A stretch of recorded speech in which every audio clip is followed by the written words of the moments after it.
Good evening, everybody, and welcome in to Walk It Off. I'm Paul Jarrett. I'm here. We're going to get to Micah Beutell interview here in a minute.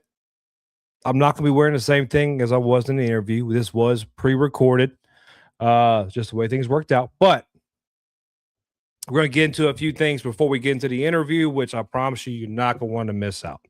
A couple things I want to get to, a couple shout-outs I want to give. First of all, let's go ahead and pull this up real quick to start the show. LSU Baseball, all SEC second team defensive team, Derek Curiel and Stephen Milam. Now, how Stephen Milam is not first team, I don't understand it. I don't care what the record is. He's the best shortstop in the country, especially defensive shortstop. Congratulations to Derek Curiel and Stephen Monster Milam, all freshman team, part of that core four we talked about. Omar Sourdough and Mason Braun. Congratulations, guys, on getting these honors. It's only the start to Mason Braun and Omar Sourdough's career. We will see what Derek Curiel and Stephen Milam have in store for the rest of their time as Tigers. Now, another thing I want to get into real quick, something that started my day off, oddly enough. I'm not going to, if I'd have dove deeper into this, everybody who knows me knows I would be sitting here for another 2 hours going off about this, but we're going to get to it just real quick and simple so I can get you to the Micah Beutell interview. This morning, while I was at work, I was a busy day. And I was just trying to find something to put on my headphones, get to work, and get moving. And Matt Moscona somehow popped up in my algorithm. How that happened, I have no idea. But I saw a comment on the thumbnail of somebody saying, I can't believe women's basketball would get a higher rev share than baseball when they lose so much money. It just doesn't make sense business-wise. So I went, well, right up my alley. Let's listen to what old Moscona has to say about this. And I went back and listened to the whole recording just to make sure I didn't take anything out of context. But I've caught a lot of flack for saying this. But I've tried to warn you guys that Verge Osbury interview was set up. I tried to tell you guys that Verge Osbury went on AFR with Matt Moscona to quiet down the fan base because we were causing a stir. And they were successful in quieting down the fan base, unfortunately. But we were causing a stir, and the administration didn't like that. Matt Moscona basically verified today that women's basketball is still going to get a higher rev share than men's baseball, more than baseball. But baseball will get close to women's basketball. Now, he's calling the figure around $1 million in rev share. He's saying things like the baseball roster cost $3 million this year. I'd like to do some research on that. That's not a number I would have come up with some recent information I've gotten. He's saying that it could possibly be a $3 million roster next year for the baseball team. But Jay's going to have to go out and fundraise the money for himself. Now, don't get me wrong. Jay has no issue fundraising money for this baseball team. But I think the thing Jay is more frustrated about is the fact that he has to go out and do so much fundraising. And yeah, I know this is a down year. It's not over with. I'm not throwing in the towel just yet. We're not saying our goodbyes to guys. We're not talking about the great moments of the season yet because it's not over with yet. But I think he's tired of having to go out and do so much fundraising and not get the support from the university that he needs after he's bringing home national championship trophies. And don't think they're going to lay down this week in Hoover. He's going to try to make a run for it. You see them pitching matchup. Who's getting the ball to start the Tigers tomorrow night? William Schmidt with a lot of rest. I need a big night out of Schmitty tomorrow night. I tried to warn you that nothing was going to change. I tried to warn you that this administration was just trying to get everyone to quiet down. Now, I have nothing against women's basketball. I have nothing against Kim Mulkey. And I'll even give Matt Moscona credit. He said if it was his choice, he'd rather see baseball succeed and get more rev share funding than women's basketball. But he says that the branding and the marketing from what outweighs so much more than what they put into women's basketball. I think that's going to be a topic for another day to really dive into. But this is me just to say, like, for the 1,000th time, don't stop pushing to get these guys the funding they need. You want to get a guy like Stephen Milam, Jake Brown, Derek Uriel back on this roster next year? Well, gonna need some money. Because if they get drafted where they could possibly get drafted, it's gonna cost a pretty penny to get this boys back in the purple and gold. I am hopeful. A little 5% more hopeful than I was last week when we discussed this. I try to warn you guys. I don't say these things just for my health, I promise you, because the vitriol and the comments I get do not help my health when I talk about this. So, other than that, one more thing I'm going to ask you guys to do. I was on another show, and it came out today. It's from a show called Top Fan Rivalry. I'm going to share it on my X account and on the Walk It Off X account here soon. It was a fun interview. And with a guy named Mr. Bill Perkins out of California, we discussed a lot of Major League Baseball. Of course, I horned in the LSU Baseball in there, I promise. It was a fun interview. Go ahead and give it a listen. It's audio only, so if you're on a ride or driving in your car or something like that, you want something to listen to, go give it a listen. It was a fun little interview. It's about 35 minutes long, so make sure you go give them a look for yourself and come listen to me rant a little more. My audio's a little off. I don't know if I was just on the wrong audio setting. You know, there's a lot more to this podcasting audio stuff than just meets the eye. Let's get into some comments real quick. Uncle Randy, let's go. What's up, Uncle Randy? Tommy Tanks forever legendary, and we are live. Yes, sir. Babin, great show just now, man. Babin just had a great show on Babin on the Bayou. Uncle Randy agrees. Uncle Randy agrees. What up, Jet? Confused. Never heard the Jet name before. I like it, though. I like it. Reminds me of Sandlot. PJ. Oh, you already knew I was going to be confused. PJ, private jet. I like it. I think Curiel is on the second team All SEC. He is. Our buddy David Billiot's in the house. Yo. Yeah. Kaylee Joe. Hey, sweetheart. I love you. Uncle Ryan saying hey to you too. Don't let the Tigers get hot. Do not let them Tigers get hot. Don't let it happen.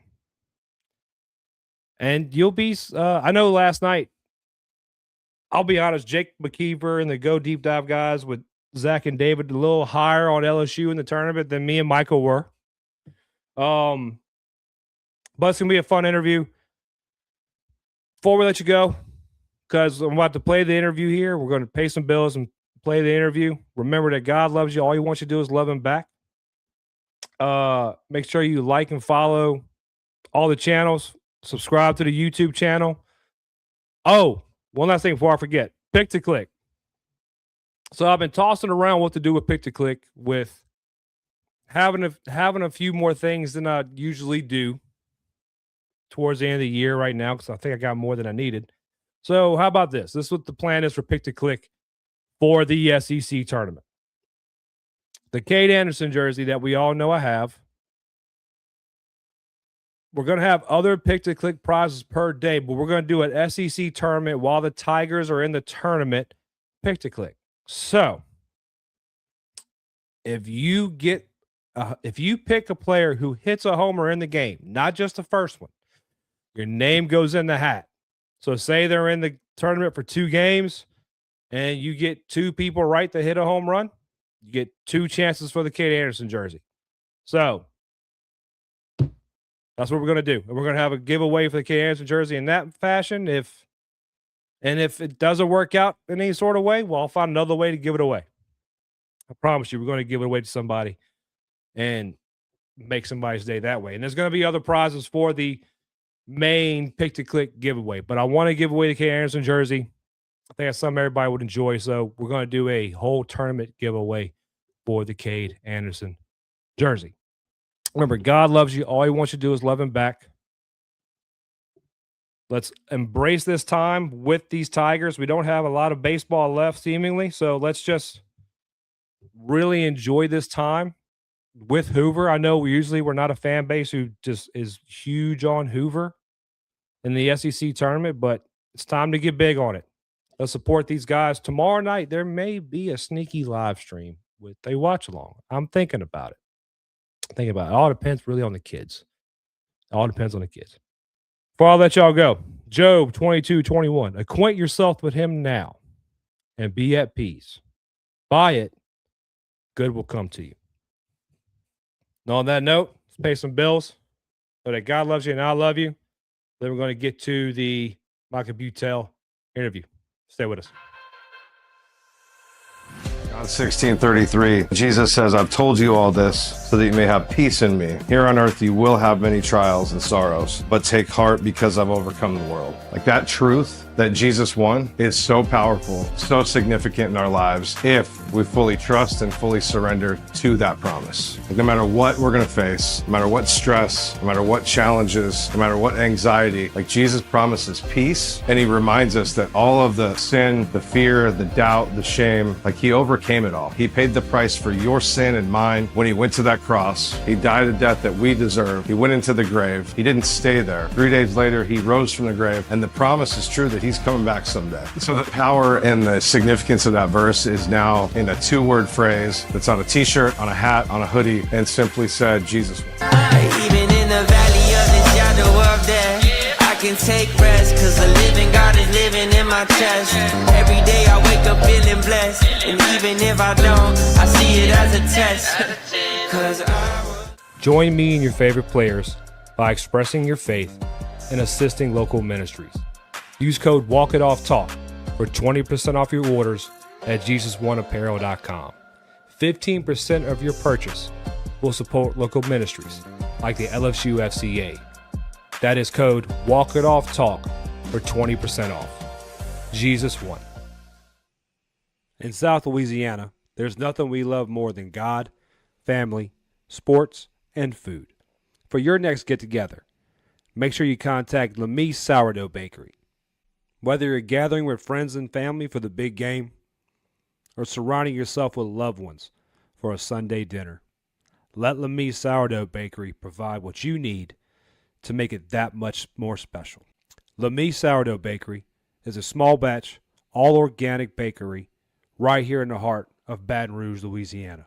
Go take a look at what's being mixed up in the kitchen next, as well as place your orders on Instagram at Mie Sourdough Bakery. Don't forget to pick up your regular sourdough loaves, your jalapeno cheddar loaves, cookies for those late night snacks, and cinnamon rolls for those early morning cravings. Mie Sourdough Bakery, where the first ingredient in anything made is love. Mie Sourdough Bakery.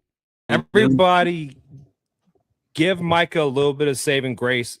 Lamar has kept him busy this weekend. They found their way into the championship, and it's just caused a lot of issues for him and a lot more work he has to do. But he's taking the time to come hang out with us, talk a little college baseball. So how are you doing? I'm good, man. It's a good problem to have. It's been the Southland does a fun little tournament style, so we had to come through the losers bracket on our end like a regional would be. So that was fun.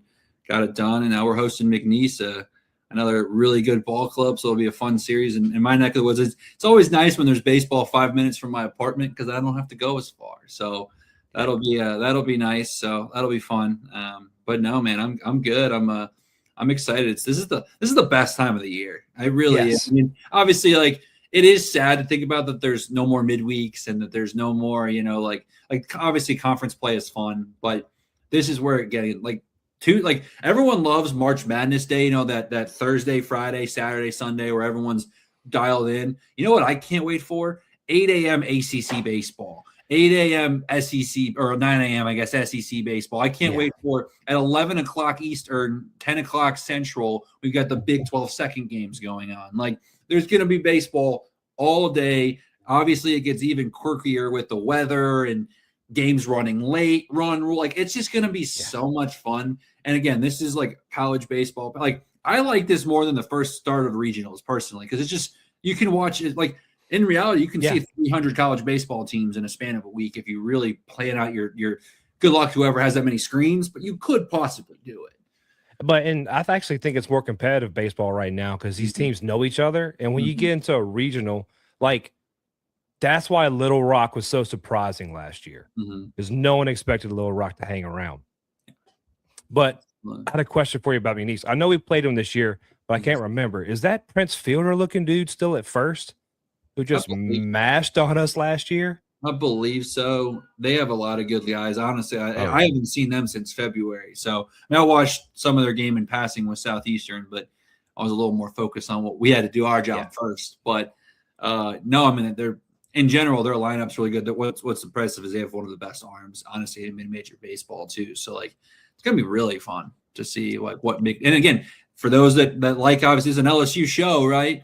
2 LSU assistants going head to head with Hill and Davis. So former players, former assistants. So if you, I mean, this is not to be a slight, but there is realistically, the world says that LSU will not be playing baseball Thursday, Friday, Saturday. So if you're looking for something to watch Thursday, Friday, Saturday, I'll be tuning into that. And just because it's funny, I didn't know this until I saw you at Alec Box. Because online, most people know your main X page. Micah Beutell, you travel to all these ballparks. You're doing the fan experience. I didn't know you were associate athletic director at Lamar. So I don't try to hide it because that's not like what I want to do. But I don't like to make it front and center because I try to keep those worlds separate, right? Like I mean, that's why professional and fun. Yeah, and it's like again, it's why a lot of my content is kind of what my full time. Like I notice the quirky sound effects. I notice the hot dog specials. I noticed the T-shirts that like the 6th, 7th inning T-shirts that Arizona State gave away when I was there 2 weeks ago. Like those types of things. Again, I'm a big component. There's nothing better than spending a night at the ballpark. That is the one stance I'll always stand on. Like if I fall off the face of the earth from the college baseball media space, or if I leave my professional job in full-time sports and go work in a different industry, I will still find myself at the ballparks on evenings or on weekends. Like that is still my passion. So like, it's fun, like to highlight that. Right. So like, it's fun that my full-time job, I noticed that, but then on my, when I do the baseball stuff, I get to kind of see it and it helps me with my job. Like, I'm not going to say I stole everything from every team, but it's funny. I'm like, yeah, like that sound effects from LSU, that sound effect from A&M, that sound effects from Little Rock. Like, it's just the random places I pull things from, or like, like we've run some specials this year that I've seen at like Houston Christian, or I've seen at Toledo, like just different things you see as you kind of travel around. And as someone that likes to be doesn't dislike being trapped in a car for a long period of time, it's fun to kind of do that. Well, I mean, and I'll be honest with you, you're making me want to take a trip to Lamar to catch a ball game, because I have never heard of anyone else in that realm care about the fan experience as much as you do. So it's like, because like you're talking about, there's nothing better than going to on a weekend and going to a ballpark. And I feel that way. And it's even different from even like a football game or a basketball game, because baseball still has that America's pastime family environment feel. And that's why I like guys like I'll be a homer, Jake Brown, who's so good with the kids. Chris Stanfield, so good with the kids. And it's great to have guys like there around LSU that make the ballpark like that. So you caring about making the fan experience better is, I need to make a trip to Lamar now. I mean, I can't put as many miles on my truck as you put on your vehicle, I would assume, because I was trying to find your updated stats for this year, and I thought I found them, but I didn't, because it was for the 2025 pre-Omaha, and you had 95 games last year, and I forgot how many thousands of miles. Have you been logging this so far this year, what you have done? Or you Yeah. want to? We can save it for your post if you want. That's fine. No, you're good. I posted a video actually before I went to Arizona last week. Like I didn't put it in writing. I just put it like in the video. I did the math. I've been tracking it because shout out to our friend Pair Ratings at CBC. He's always like, how many miles are we at now? How many miles are we at now? And I logged over 3,000 miles on my Arizona trip, which was insane. Definitely the longest trip I've had in terms of driving. And I flew out to Utah. So like technically that would have been more miles, but I flew.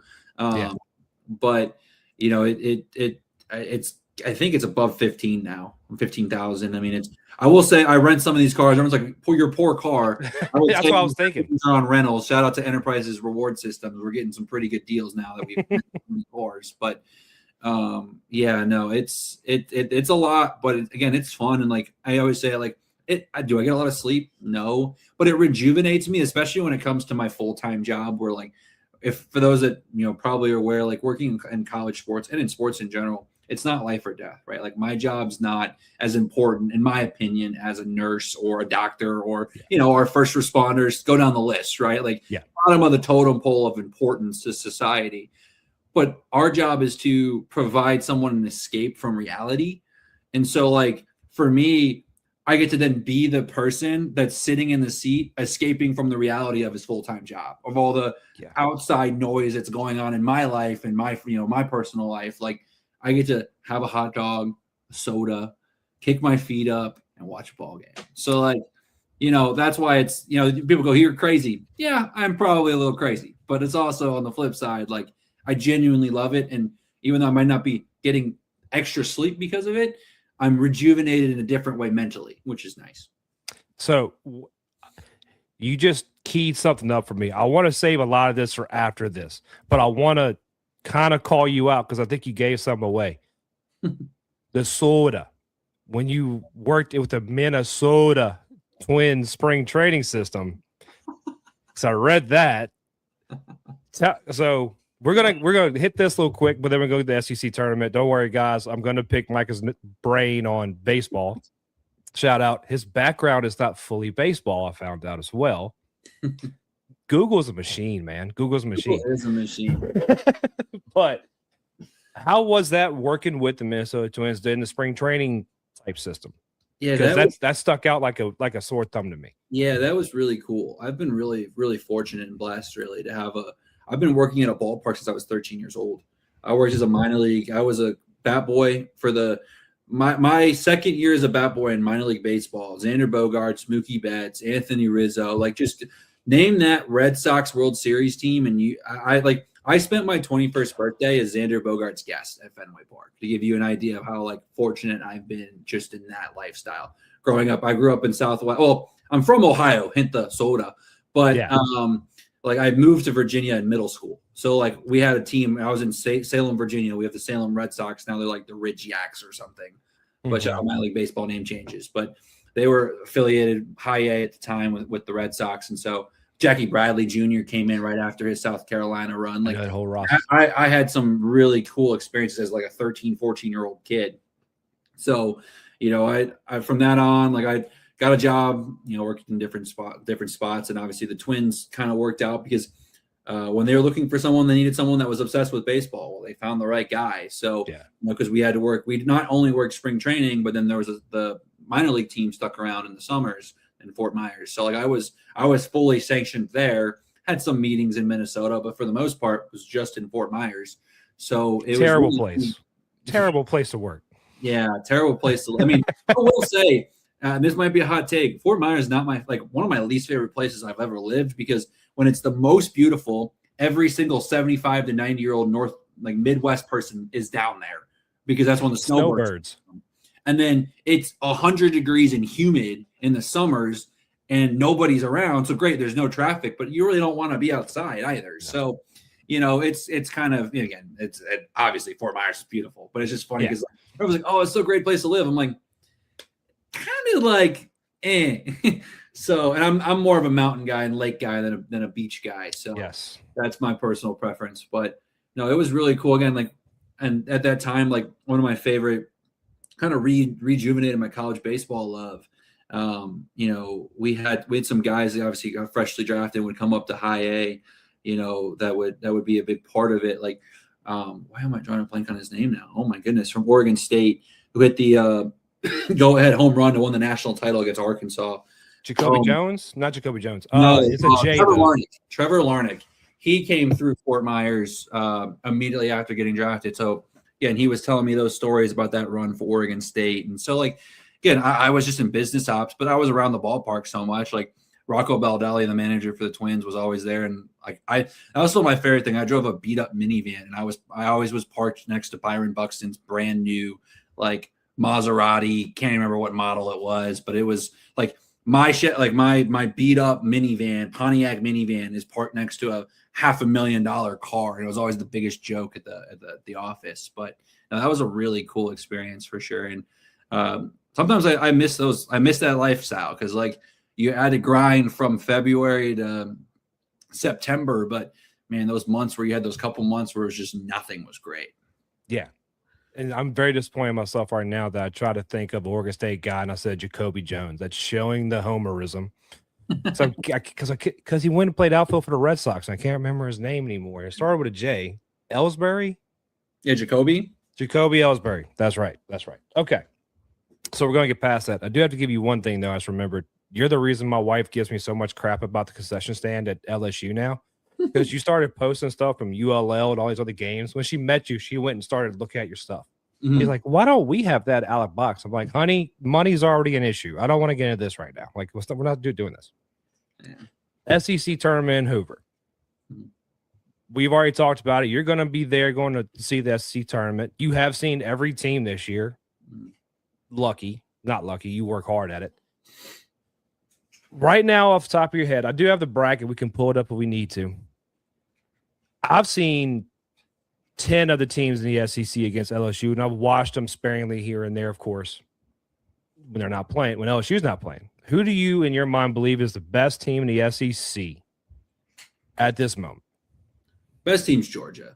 And I'll be the first to admit I've slept on them for a really long period of time. I believed in the, well, who have they played? Who have they played? Who have they played mantra? But what they did to Texas A&M, what they've done, you know, what they did to Auburn this past weekend, like, they're just finding ways to get it done. Home, away, it doesn't matter. It's not like their bandbox ballpark's the only place they can win. You know, yes, Holyfield's a bandbox. Anyone that tries to argue that can also argue with a wall. But yeah, but that's not the only reason why they're good. Like, no. Wes Johnson's got them firing on all cylinders. Again, as someone that covers, like, you know, as a big ACC guy, they took what was supposed to be Stanford's future and brought it over to Athens with Scott and Velchko. So, like, they just done a really good job of rebuilding in the portal, the investment around the program. Like, their facilities, in my opinion, aren't the greatest, but they've taken the money and put it towards getting the right roster. And so from my standpoint, they're doing a really good job top to bottom. And do I think they're going to win the SEC tournament? Spoiler alert, no. But, like, are they the best team in the SEC? Yes. Like, I mean, like, I honestly would be shocked if they don't get to Omaha. And there's a lot of they get to Omaha kind of up in the air with, but, like, I think this is the year we see the Dogs finally return back to Omaha. I actually think the Dogs should be, if they're not in the updated rankings, I'll be honest with you, I haven't looked at D1's baseball rankings for a few weeks now because it hurts. But I don't know if they got updated number one or not, or UCLA is still number one. The Georgia, I believe, is a better team than UCLA, but I actually, not recency bias, this is like recency confirmation. I think Florida's better than Georgia, just from their pitching staff alone. Like Thursday and Friday, King and I get the other guy's name were absolutely monsters. It harkened me back to last year with Cade and Anthony. Not saying they're the same talent level, the same dominance they could provide on the mound was impressive to me. It's definitely not wrong. I think my issue with Florida is when they've played teams of what I would call a grade B plus kind of lineup, they struggle. Like, Auburn and Texas A&M took advantage of them. No disrespect to LSU, but I mean that's just not been a good year, right? Oklahoma's trending down. Like Oklahoma LSU is a very I mean, that's like, I saw that series and we're gonna see it in Hoover. Like, I don't know where we're at right now in the show, but I'm just gonna be honest. I'm picking LSU to beat Oklahoma. Like, I don't think Oklahoma's playing very good baseball right now. I don't like they don't. I mean, obviously LSU's got plenty of other issues going on too, but Oklahoma hasn't really done anything in Hoover. Obviously, they haven't been in the SEC for very long, but I'm not feeling great about OU right now. They're going to obviously get into the tournament, and they're not going to be a fun 2 seed to see, but or they might fall to a 3 at this point. Like they're not. There's not much optimism right now for me with Oklahoma because again they're doing a good job not getting swept, but they're not doing anything special either. So it'll be interesting to see. That's the one series this year. I'll harken back. People ask me like, what could have been different? Could we have played freshman earlier? And talking about LSU, Oklahoma was the one series I was like, that one got away, and you did it to yourself. That's my fault, though, because I went to the game. Y'all blew out Oklahoma. So if I would have stayed the rest of the weekend, y'all would have been fine. So I'm going to get you an apartment in Baton Rouge. That's on me. I'm going to get you an apartment in Baton Rouge. We're going to get you on Jay Johnson's staff. How about that? But let's talk about LSU then real quick. You haven't beaten Oklahoma. I've stopped giving predictions just because I'll be honest. My preseason stuff, most of it didn't work out. A lot of it did. But a lot of my big predictions did not work out. And I don't think you can – there isn't a single game this season you can go into and predict like, okay, if this and this and this happens, because they do everything they shouldn't do and nothing they should do at times. Mm-hmm. So I'll ride with you on them beating Oklahoma. And the feel in Baton Rouge right now is kind of melancholy. Everybody believes they can go on a run because of the side of the bracket they're on. I believe they have Auburn on their side of the bracket. They have Oklahoma, and I can't remember off the top of my head again. Yeah, Oklahoma, then they have to beat Auburn, then they have to beat A&M to get to like the semifinals. Yeah. And I just don't think they have the pitching personally to do it. What is your take on because it's single elimination, so they lose Tuesday, season's over, pack it up, hit the transfer portal, but what do you think is the run that LSU can go on in your magical? Yeah, I think their problem is like people can say their side of the bracket is more convenient from a matchup standpoint. I don't think it is. Which I don't know if from a matchup standpoint, like pure like talent on talent, it's not that unbalanced. Again, but LSU's way more talented than their 29 and 27 record. Yeah. But the problem is Auburn's fighting for a top 8. The biggest gripe about Auburn is that they're the 6th seed in the conference tournament. The RPI says they should be a top 8 national seed. Obviously, they've done a decent amount of work in terms of quality of wins and things of that nature, but it's hard to think that the 6th seed in the SEC tournament should be a top 8. So, well, what do they need to do? They definitely can't afford to lose to LSU or Oklahoma, whoever were to advance. So that's a problem. But even if they were to get past Auburn, then you've got a Texas A&M team who, I mean, they're kind of fighting for a regional. I mean, they're probably safe now. They won that series against Mississippi State, but obviously the arms of Texas A&M are the biggest question mark, and like their RPI is enough to where like they're kind of fringe. Again, they're also potentially, if they get to the championship of the SEC tournament, could have an argument to be a national seed. So you've got two teams that like I think need, like I don't think Arkansas's stance changes unless they win the SEC tournament. Texas doesn't care at all, in my opinion, the SEC tournament. Like Slossnagel's basically made it very clear, like we're gonna go out there and put our best effort, but like don't expect us to trot out an arm to save the 8th or 9th inning that we don't want to burn or make some crazy. I mean, he's literally burning red shirts. I mean, the 5-for-5 rule that's coming, it's really not burning anything, but burning red shirts in the current landscape to just get through things because like he's not gonna risk it. So like you've got that. Georgia's got nothing to play for, in my opinion. Again, it would be cool to say you won the SEC tournament and regular season, but you have nothing to actually – you're going to be a national seed. You're going to be – you won the regular season, so you have the SEC championship moniker you could hang up in your ballpark. Like you don't really have anything to play for. You're going to host a regional, super regional. You're fine. It's probably safe to host a regional. Florida's going to be safe to host a regional. Like there's not – like of the teams you're seeing, like there's not as much – like – again, Auburn's stock does vary based off how they do in the SEC tournament from national seed or regional host. And then obviously A&M kind of same ballpark. So, and again, like there's still people calling for Michael Early's head in College Station. So, like, not saying that he's playing for that, but like if they can get to the SEC championship game, that obviously quiets. That should put. I mean, everyone should just, in my opinion, be quiet now.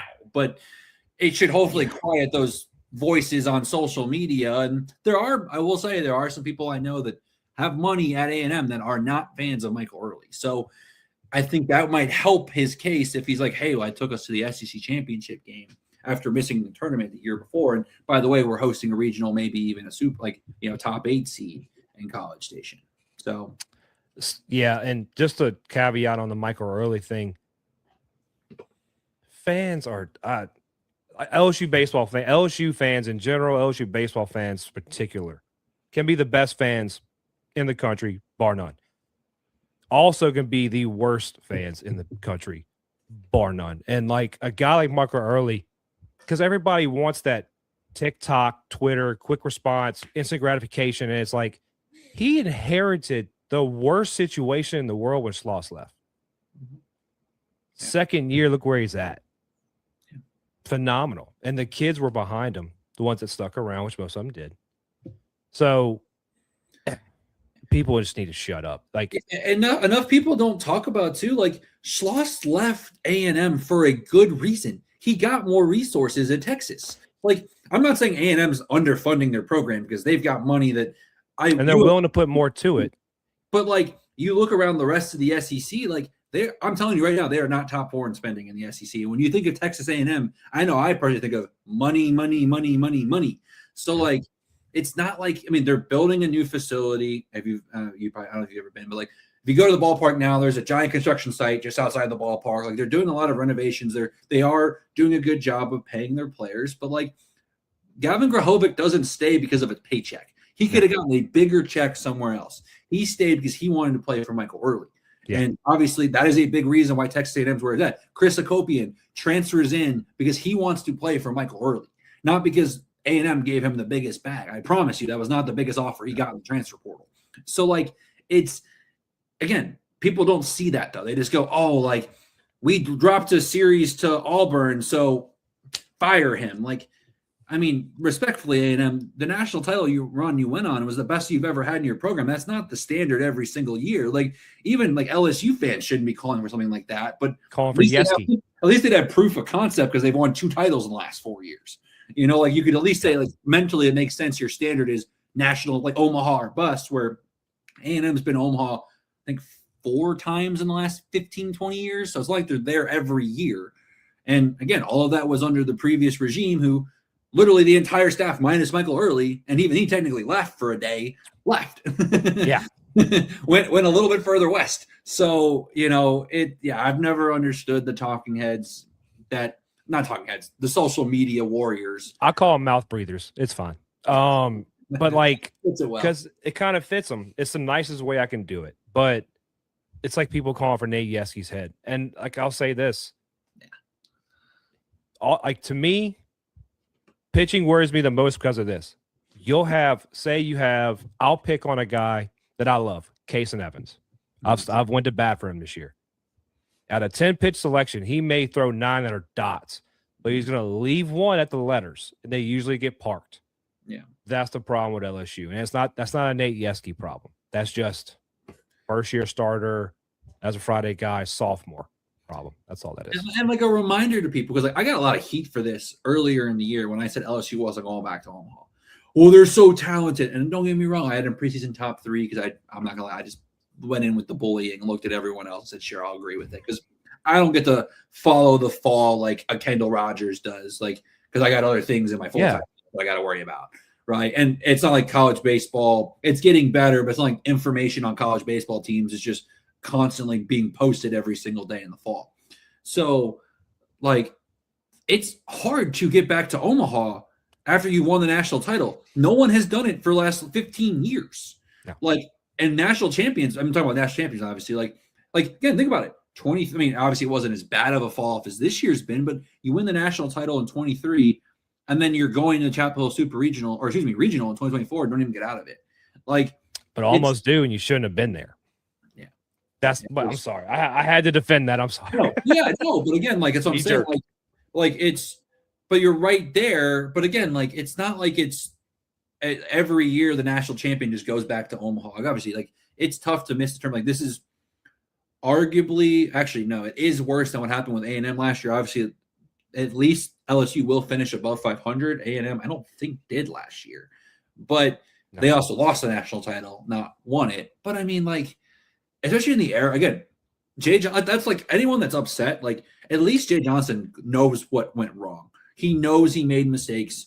Like Jay Johnson, if there's any coach I trust to learn from his mistakes, it's Jay Johnson and his staff. Like now, if this happens next year where they're fringe bubble team, okay, maybe we start having a conversation about what's wrong. No jobs, just what's wrong. Yes, but thank you. It's like, I mean, again, is it likely? No. But if LSU ends up in the SEC championship game in Hoover, I am not ruling them out as being selected in the NCAA tournament. I have been on record saying that because their RPI will get up to the 50s. I don't think RPI will matter. You got swept 5 times. I agree. But I'm just saying, I don't think it's completely like if there's people still barking for Vanderbilt with an RPI of 75, I think you could argue for LSU, who clearly has the talent on paper. I mean, people were arguing for Texas A&M last year when they were on the fringe with Hoover. The only thing that would get them in the tournament, I think, if they have to end up in the SEC championship game and they have to win it. Then it's to me it turns into the auto bid, so they're automatically in. That's the auto. I thought it wasn't an auto bid though. Okay. So every they don't tournament champion is an auto bid. So that's why the joke was last year. Like, could Missouri or South Carolina find a way into the tournament under 500? Because if they win it, they technically get the kind of like Tulane in 23. That's right. Okay, but all right, they don't win it. They just get to the SEC championship game. The only way they get in the tournament now is if you have the TV people talking to the selection committee going, people love LSU baseball. They will travel. They will spend money. Yeah, and if you look at the bubble this year, it's not great. Like American looks like a one bid league now. I don't think. I mean, I love UTSA. I'm very loyal to those boys, but their RPI says if you don't win the American, I don't know if you're in. The ACC has cannibalized itself. Virginia Tech's out at this point. Pitt, Notre Dame's out. Like the bubble, like it's technically shrinking, but in reality, it's just expanding to more options. Yeah. So like it's. I mean, like again, like it's just it's a messy year. I'm going to be doing my bracket stuff after this at some point tonight. Like I can't wait to deep dive because a lot of weird things happened this weekend that really like.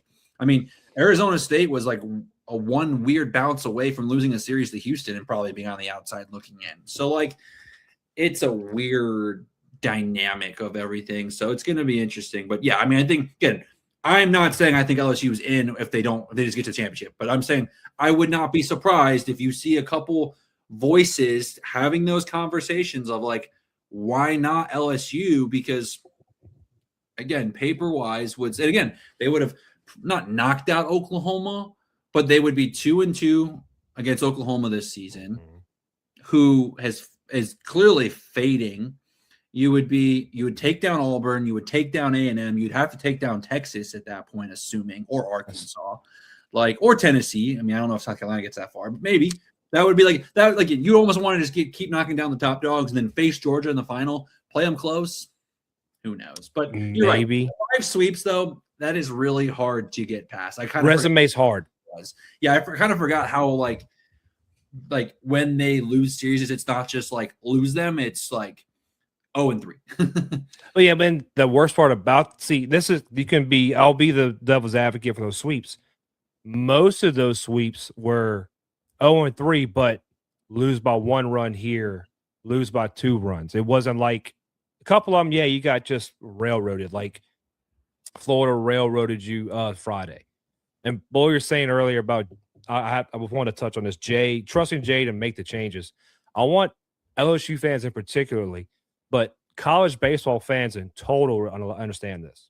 To me, the man who created college baseball and the landscape of where it sits now is the man whose jersey stands behind me right now. Skip Bertman kind of ushered in the modern style of baseball to the masses, brought the entertainment to it to a point.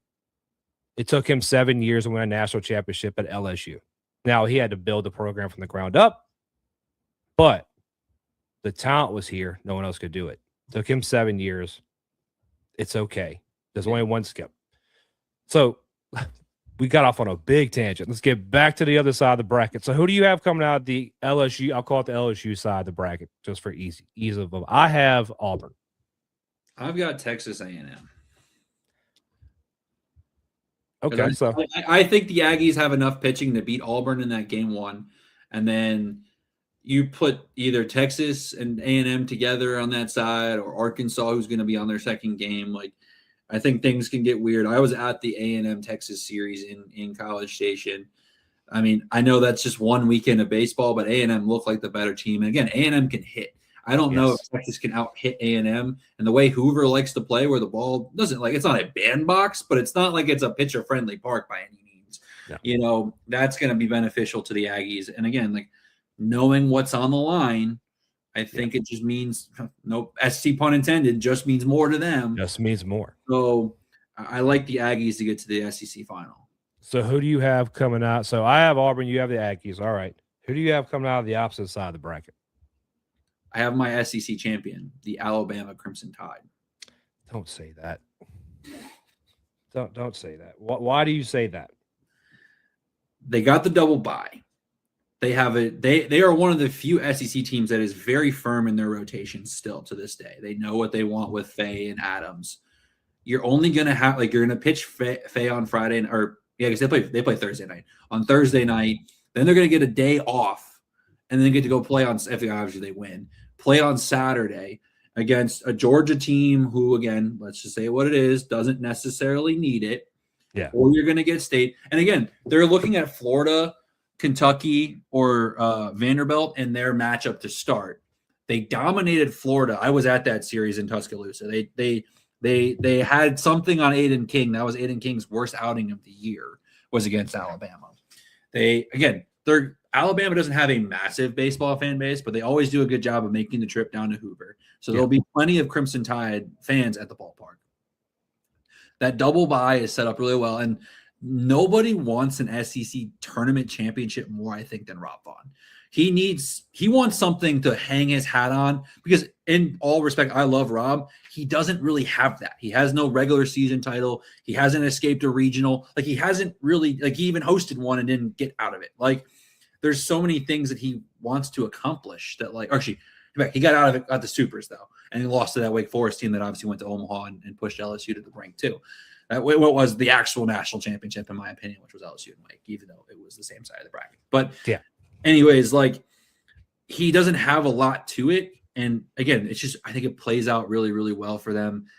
The fact that they could throw Faye and Adams, and then they're going to have, again, an A&M team. If my prediction holds, A&M's going to be out of arms.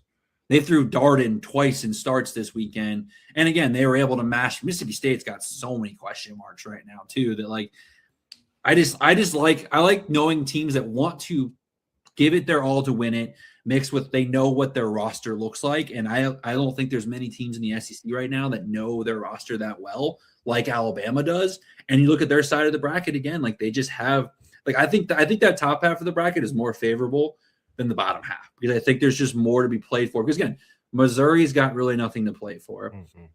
Kentucky's in at this point. Vandy's not in. They're going to need help to get in. And I think Kentucky might just beat Vandy game 1. And then again, Kentucky's kind of just okay, we're in now. Not saying they're going to throw it in, but again, they're going to face Aiden King more than likely against Florida. So then Aiden King's now out of the picture against Alabama. Again, they have a obviously solid rotation, but it would be your 1 versus their 2.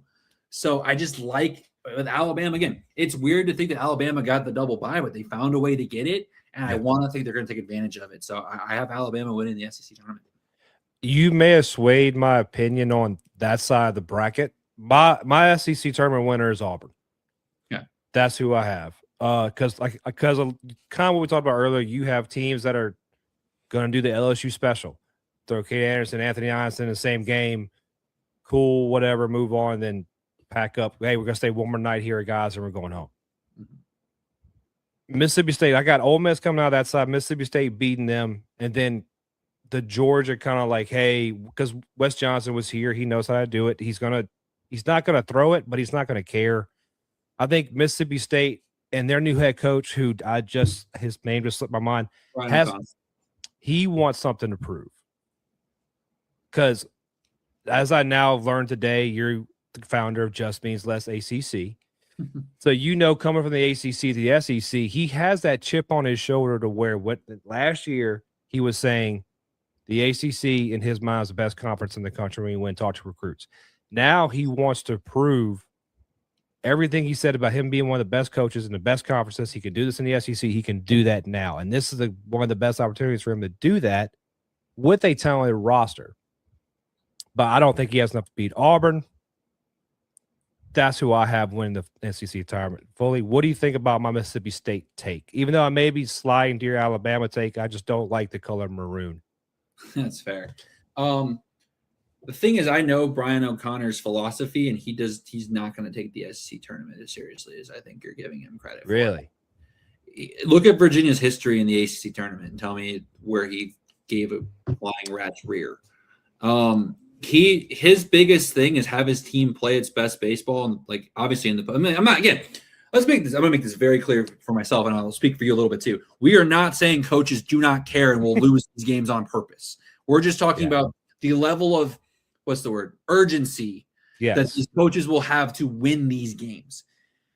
Brian O'Connor is not going to throw 3 key arms to try to salvage a game in the SEC tournament when he knows he wants to rest them because he's going to probably need them the next week in either the regional in Starkville in front of his home crowd or, again, somewhere on the road as probably the most dangerous 2 seed in terms of pairing.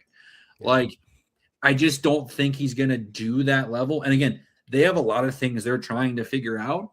So I wouldn't be surprised if he tries some, like, who is our top reliever? And they might throw a guy and be like, that's not who we can trust. Or like, they've had some issues with their bullpen just in general. Like, hey, this guy was really good at the beginning of the year. Let's give him this chance to maybe get back into that key role for the postseason. Oh, he got shelled by Georgia. He got shelled by whoever. Like, maybe not the best idea. Like, now that he's going to not try, but he's going to try to do things to figure out what's going to get him to the Supers in Omaha. Because Brian O'Connor does a great job at Virginia, at least, as of someone, by the way, if you figured out the research, I am a Virginia fan. That's who I grew up rooting for.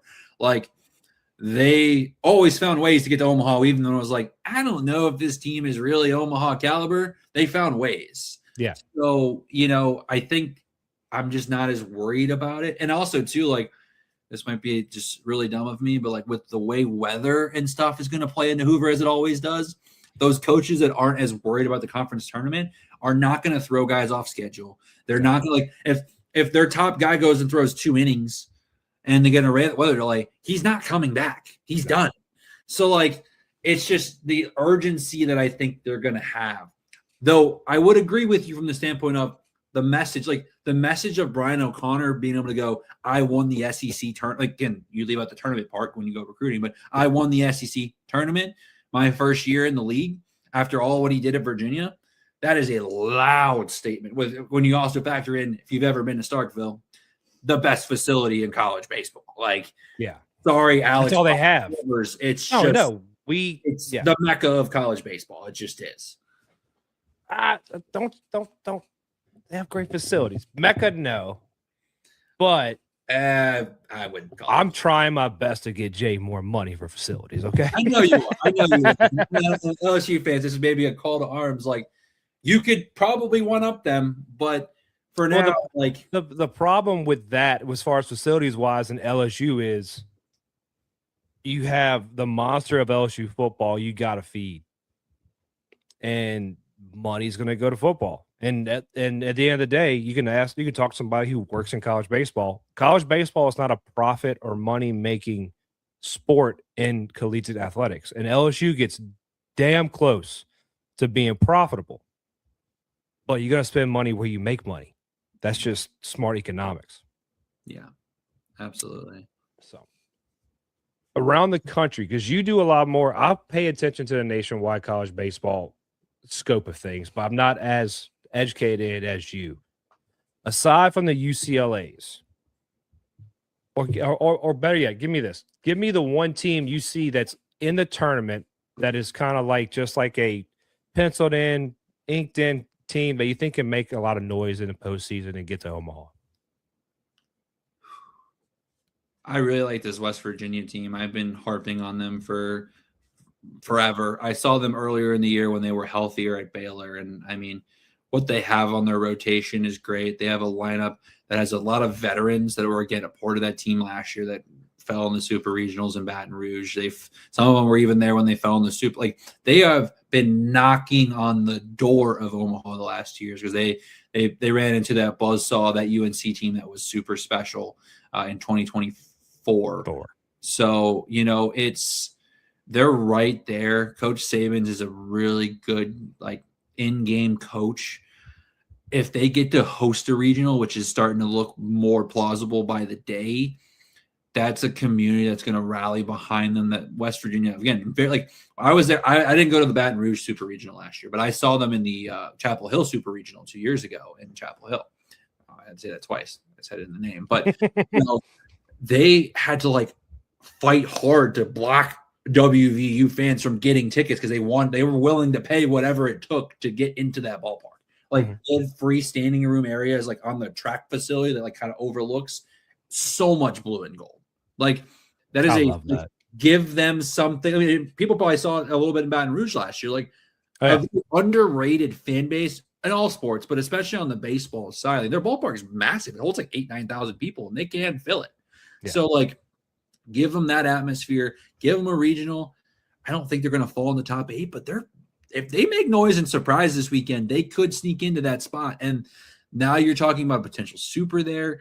I think that, like, there are some things that I've in my head, like, this is going to happen. Like, I won't go on record saying, because the odds say West Virginia or UCLA will get in. Like, just like, I feel in my heart that I have a better chance of seeing West Virginia in Omaha than I do UCLA. Because I just think there's going to be that target on UCLA's back. I think West Virginia's just got that, like, they've had some injuries. They're getting healthy again.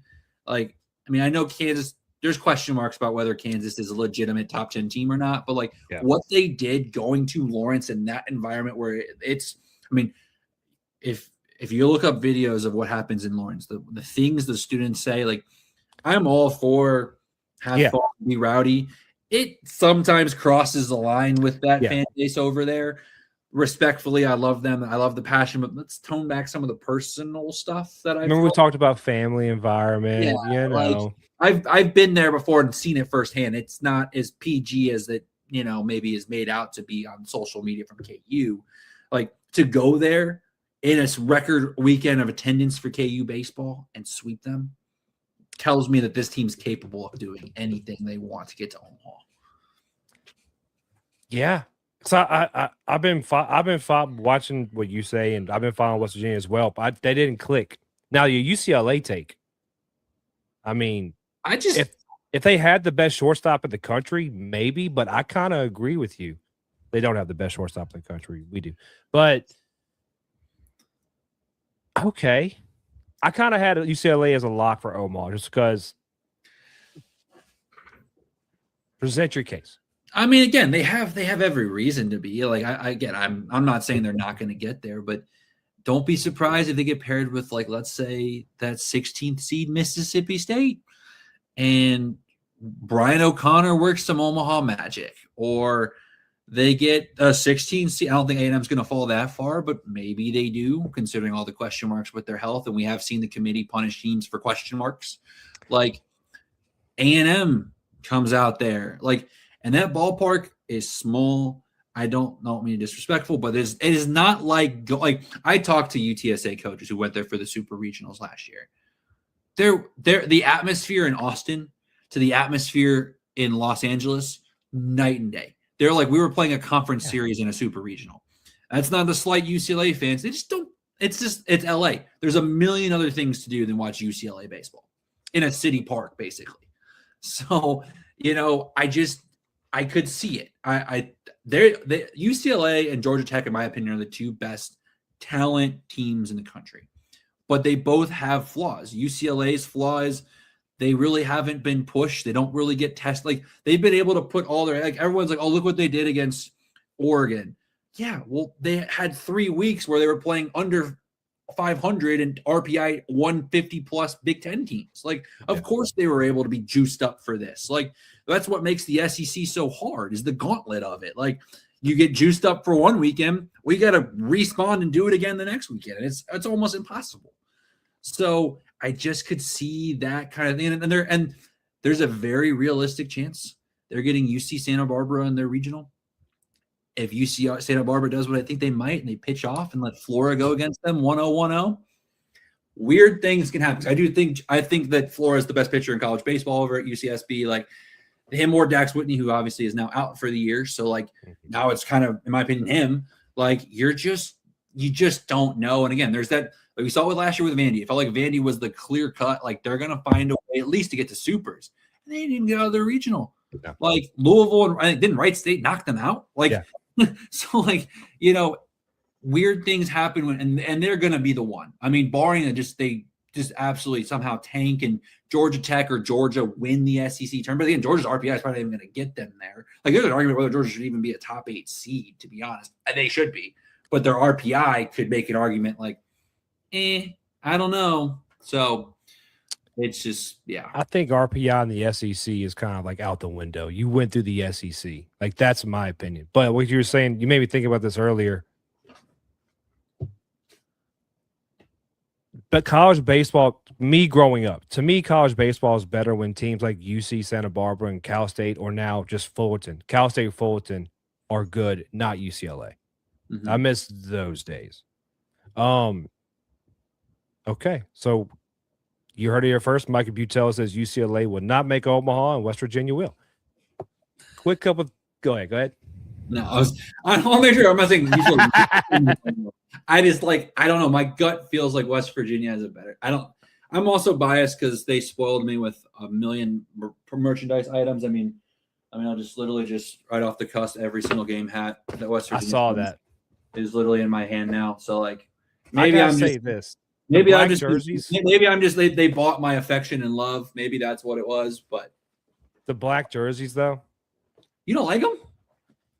I like the meaning behind them. I'm not like, these are the sickest things that have ever, like, their best uniform is the throwback. Like, it's not even close. So, like, and I actually like I like the blue and gold color combination. Always have, always will. So, like, I think teams that utilize that type of gold, aka LSU, like purple, blue, gold, like, that just works. Like, I love that. Like, I work at Lamar. I like McNeese's colors. Sue me. Like, you know, I like that color. I like the use of like Wichita State does the black and gold. I love that. Like, it's great. Clean. And it's not so you're right. I'm not talking about West Virginia's uniforms, particularly with the black, because it's the coal miner. It's harkens back to that. Everyone else that does just straight black unis or like the black on black, it's just like, if it was 100 degrees in Baton Rouge, you would die in that uni right now. If black is your primary color, like, if you're not, like, again, like Lamar, we are black and red, or actually we're red and white, but, like, we've utilized black so much more now. Like, that's fine. But, like, if you're like the school, again, you're just pulling black. Pitt's kind of UCLA. Our Pitt's introduced black more. It's like, bro, you're blue and gold. Like, don't put the black there. Like, so I wanted to ask you a couple quick questions before I let you go, because I've had you on for far longer than I planned to. I apologize. I'm taking up all your time. I really, really, truly appreciate it. I want to ask you this question. You love baseball. I can tell you love baseball, and now I know how much you've been in baseball since you were a teenager, like a young teenager. Why college lacrosse? Yeah. So I played baseball and lacrosse.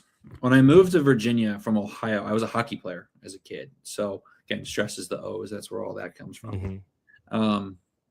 And so when we moved to Virginia, my dad's a pastor.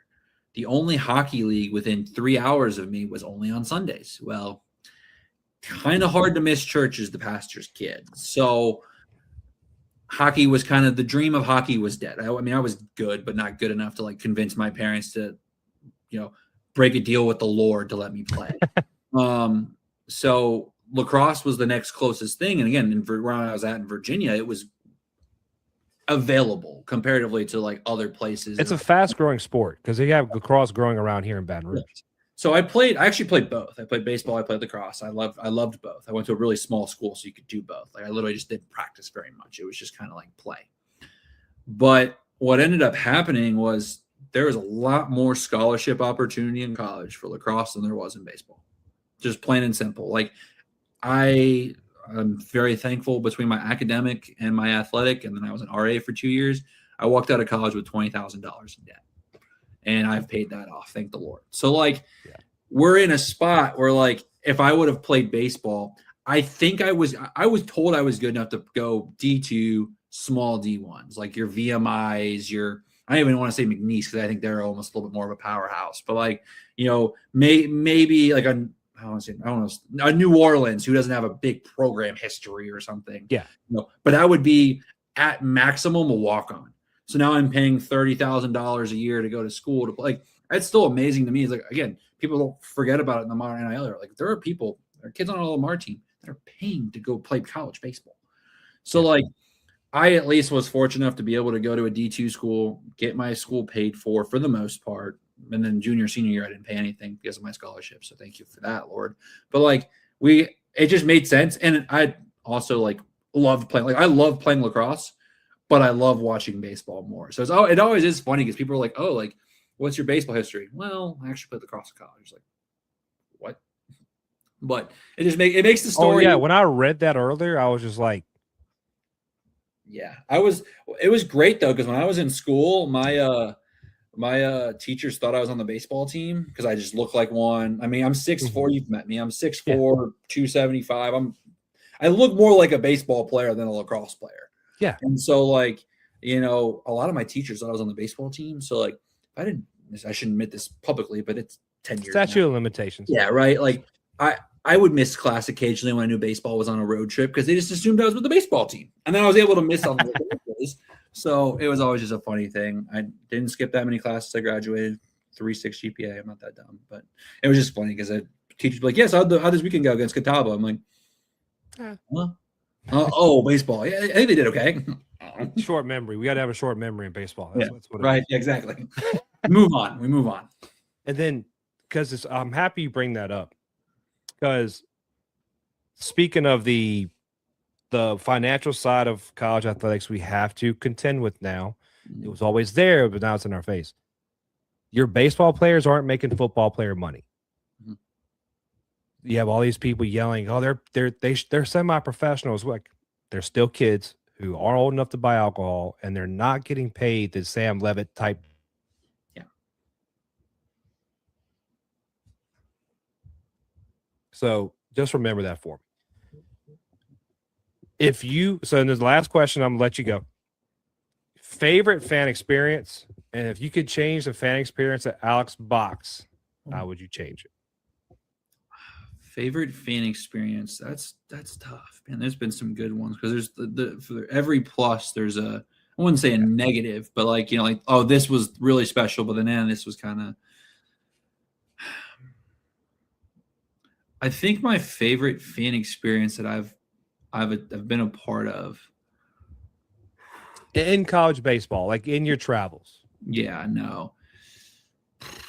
That is, like, I've actually never thought about that question fully, so like I don't want to answer like too like I had a really good time at Auburn this year. That one really stood out to me. I always go back to that. I think they do a really good job. Second person to tell me that Auburn is amazing, and like, you made me want to go to Missouri.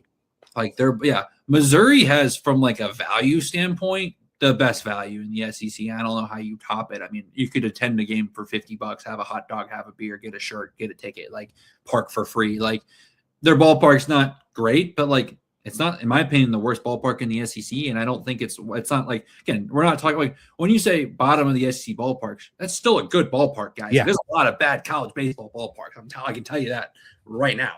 So, you know, a lot of schools would love the Missouri, like love Taylor Stadium in Missouri. But I think the best fan experience, like, I think BYU does a really good job. I think Utah, I think both those schools do a really good job because they have an upward battle. Obviously, the views wow you, so that helps. But, like, they also understand, like, people don't care about baseball on the same level that they do, obviously, out south, you know, down south. So I was really blown away. Arizona State did a really awesome job. I was very impressed with them this past weekend. But again, like it does depend on the fan base too. So I think that plays a role into it. My favorite thing, I will always bark up a tree, is I recommend going to a SWAC game. Yes. I've not been to every SWAC ballpark, and I'm not saying it's great baseball, but I've been to Prairie View, I've been to FAMU, I've been to Texas Southern. They're all so uniquely different. Texas Southern is just really roll up to a city park, plop your chair down, and watch Division I baseball. That Prairie View, they play in a city park too, but like there was a guy smoking a full-blown gator, giving out free food to people. Like Prairie View A&M, there was a guy making gumbo out of the concession stand. It was $2 a cup. Like they were playing Jackson State. Like I just remember like the baseball, it's like 15 to 12. It's like fun baseball too, because like pitching is optional. So if you have offense, like you might see an error or two that makes you want to pull your hair out. But like, and again, like the communities behind the SWAC schools, I will die on the hill that I want to get to every SWAC baseball and football stadium for a game. The communities around the SWAC schools, HBCUs in general, not just, I don't leave out the MEAC. I just don't have as much experience with it, and other obviously Division II and different levels. But like SWAC baseball will always have my heart, because like, and again, there's also baseball terms that have been dropped in press boxes. I don't know if you've heard of the SWAC fly, which is where it's a routine pop out, but the runner advances. It really shouldn't be a sack fly because it was not hit that deep, but because there's no. I don't want to laugh. Yeah, it's a common term in some of the press boxes around here is the SWAC fly. So I don't personally use it, but I do think it's kind of funny because like also too, like the people that stat SWAC games, because they're just, again, I wish they were more funded. Sometimes it's people that don't know the rules of baseball. Like they generally like just don't, they're not baseball fans, but like their job is to be the communications coordinator for the athletic department. So they've got to stat the game. So like if you've ever seen like some of these stats from the SWAC, you're like, how in the world does this guy have, so many hits? Well, half of these are probably errors, that's awful. But like a couple of them should have been errors. Instead of hitting 398, he should be hitting 340, Yeah. Not all these guys are Ricky Weeks, Correct. Like you see some numbers, you're like, oh, but yeah, no, at SWAC baseball, I guess I'm going to leave a lasting thing is go check it out. Like I've never been to Southern. I've wanted to go to a Southern game for a while, Grambling as well. I've heard good things, just like community wise about the loyalty of the fan bases, and Pine Bluff same way. If I had to fix LSU though, the second part of your question, honestly, I think some people give it too much gripe. Like you're watching the premier program in college baseball. Like I will always say the mecca of college baseball, in my opinion, is Dewey Noble, but the premier program in college baseball is LSU. Like you get to go watch, again, the museum, like the Hall of Fame there is my favorite ballpark feature of any place. It helps that there's just so much stuff in there because of how good the program's been that it obviously just sticks off the page. But like UNC has one, it's not the same. Like it's so special, like getting to go in there. I'm glad it's free to the public on game days. There's nothing I've been told you can kind of go there on non-game days occasionally. I don't know how that works. So I don't want to say just show up and it'll be open, but like I've heard there's times you can go check it out, I guess. There is. That's really cool.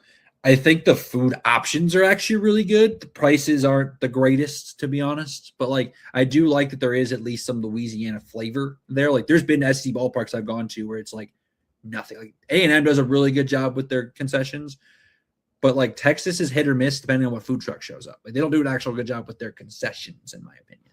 So like Mississippi State, really good concessions, but also they have to compete with what's being grilled by the fans just out in the lounges. So it's everywhere is different. The fact they offer free parking so close to the ballpark alone, brownie points for me. I don't think LSU baseball can fix the traffic. If they can, that would make it a lot better for me. But Baton Rouge traffic's what drives me up a wall going there. It's just Nicholson Drive. Yep. Just you're getting over the Mississippi for me, and then the next 20 minutes afterwards just make me want to like pull my hair out. It's a 3-minute drive. It turns in 20 minutes because they decided to build this sports program on a 2-lane road that makes no sense. And my favorite time was my first time I'd stepped on foot on LSU's campus when I moved down here to Beaumont.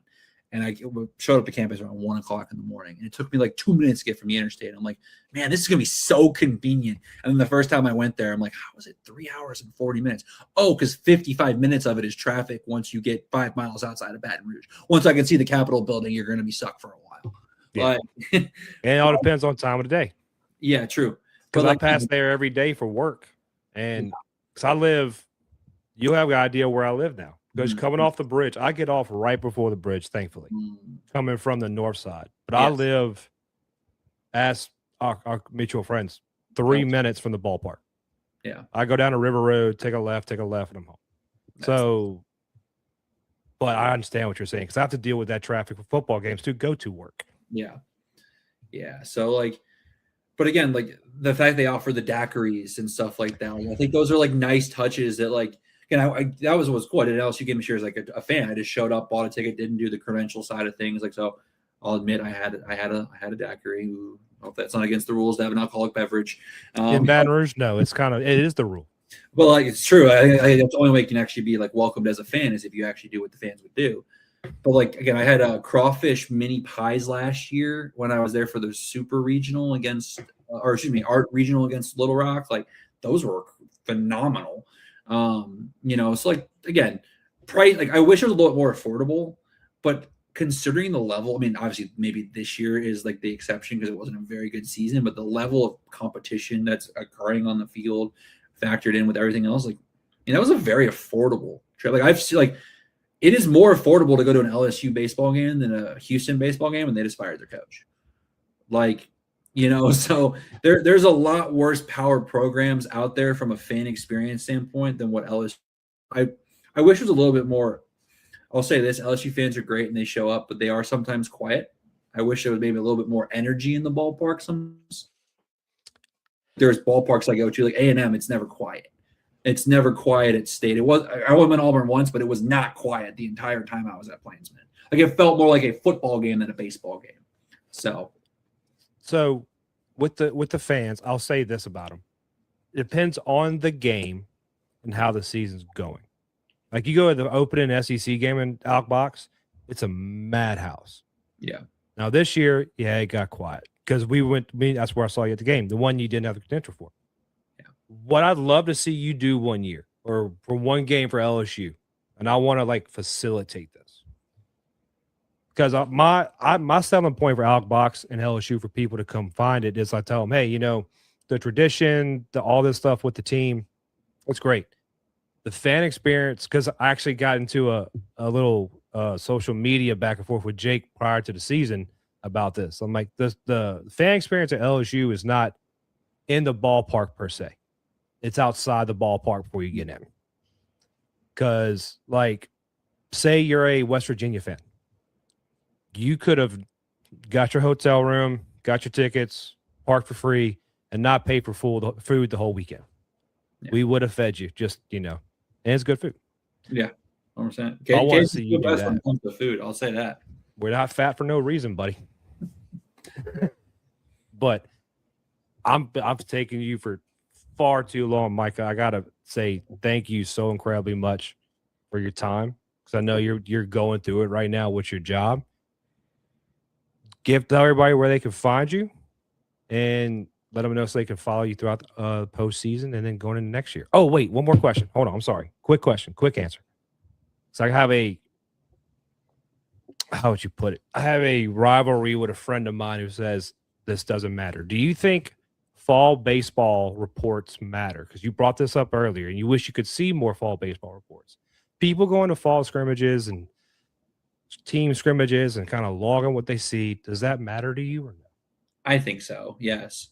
I don't think it's life or death, because I mean, I'll give you the perfect example. Again, I work full time at Lamar.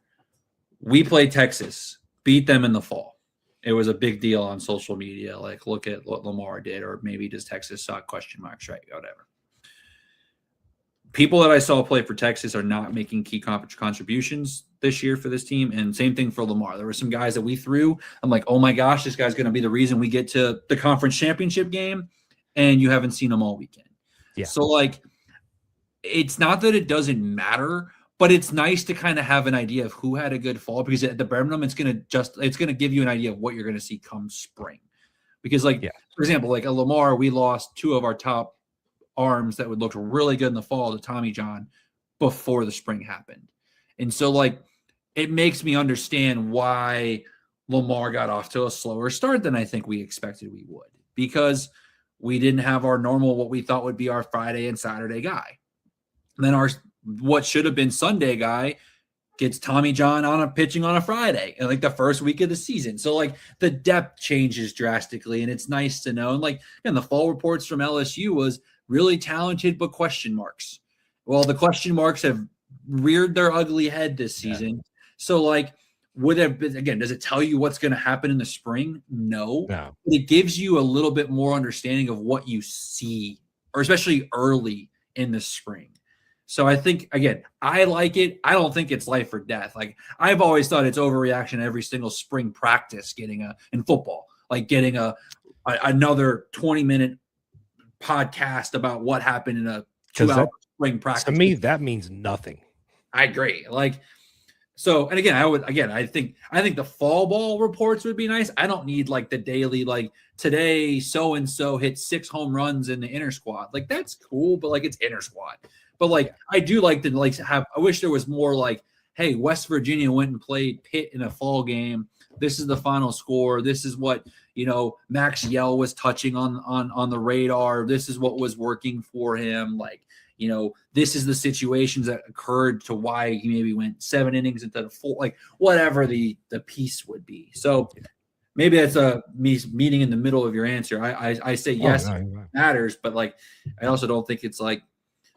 This is not a shot at any of the paid services, but like I don't pay for fall reports. I don't think it's worth, like I'd rather, again, I'm thankful I have contacts, but like I'd rather just see if someone can give me information than, pay to read what someone else saw, because it's not going to be that important. I was looking for your ring. I think I in the mail. I'm going to show you. I do have your ring, and I think it's in the mail. I can't remember. I honestly forgot about it. It's been a year.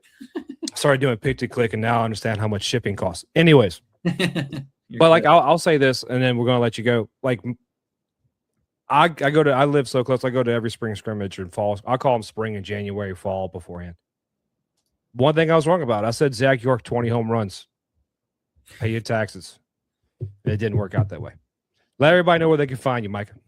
Yeah, so you can find me at Micah, MICAH_CBC on Instagram, Twitter. Twitter's the more popular site. Like Instagram, I try to post some of the more fun stuff. Like I think this postseason, you'll see a lot more like reels when I talk with coaches and stuff like that. I just did it again. Now you have me self-conscious about my O's, so thank you for that. Welcome to the South. Now, right? It's always funny as people go, when I'm up north, are you from the South? Then I'm down south. Are you from the North? I'm like, I must do a good job of mixing the two. But no, College Baseball Central is the site that I work for. Then we have a lot of guys that do some great work too.